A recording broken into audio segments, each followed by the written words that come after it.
I'm John Batchelor. This is the John Batchelor Show. Did you know that your iPhone, your iPad, tells anybody who gets a hold of that iPhone or iPad everything you've done, everything you've said, every person who's ever communicated with you, your politics, where you spend your money, what banks you've robbed, everything. That's in that device, and it's in there forever. It doesn't forget. I talked with Alexis Madrigal of The Atlantic, who's writing articles about how his iPhone knows more than he does. We raised the ironic question in this conversation whether the iPhone is real and he, Alexis Madrigal, is the avatar, the representation of the iPhone.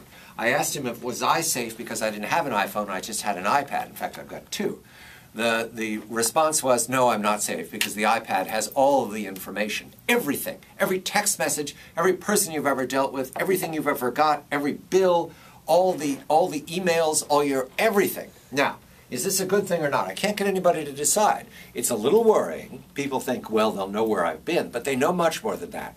I spoke with Robert Lee Holtz of the Wall Street Journal earlier. Studies are being done right now by professors MIT over in the UK, various universities, to take this data and mine it for information about human behavior. There are some professors who are handing out apps. Students take these volunteer program, you put the app in your machine, and it allows them to track you without getting a hold of your iPhone. See, physically they have to get a hold of your iPhone to know where you've been. As of yet, we don't have any remote devices to take the information to extract it, but they're working on it. Now, what the professor has found is, so far, in these early days of the iPhone, is that you can be influenced by people around you, the person you talk to, people close at hand. The iPhone will know whether you're close to somebody else's iPhone, and if you're within a certain distance, they figure you're having a conversation.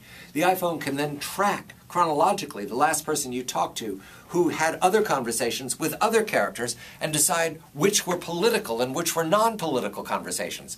What dynamic use you could make out of this as we approach the last week of a campaign. You could figure out how everybody was going to vote on the basis of where their iPhones were, their iPads. Now, what's the downside here? There is no downside. Just get used to it. If you carry a mobile device, a PDA, if you carry an iPad, everything is known about you. Stop hiding, stop pretending.